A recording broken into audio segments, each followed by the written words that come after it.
आमच्याकडे स्टाफ एक तसा डेडिकेटेड आहे आणि आम्ही म्हणजे फन विथ लर्न मजा करत शिकवतो. मध्येच आम्ही गेमही घेतो.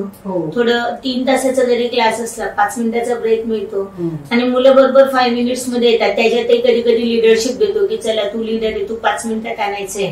म्हणजे दोघांना मुलं थोडस खेळून येतात आणि त्यावेळेस आम्ही मध्ये मध्ये त्यांचे गेम्सही घेतो. एक्झाम झाल्यावर मी आमच्या क्लासमध्ये टेरेस वरती चेस वेगवेगळे जे काही गेम्स आहेत ते मुलांना एकत्र आणून, कसं असतात घरी एकटे असतात, कधी कधी 2 जण असतात तर ग्रुपमध्ये त्यांचं खेळणं होत नाही, तर तिथं आम्ही एखाद दिवशी गेमचंही अरेंज करतो आणि मुलांचं एकमेकांशी बॉन्डिंग टीचरचं खूप चांगलं आहे.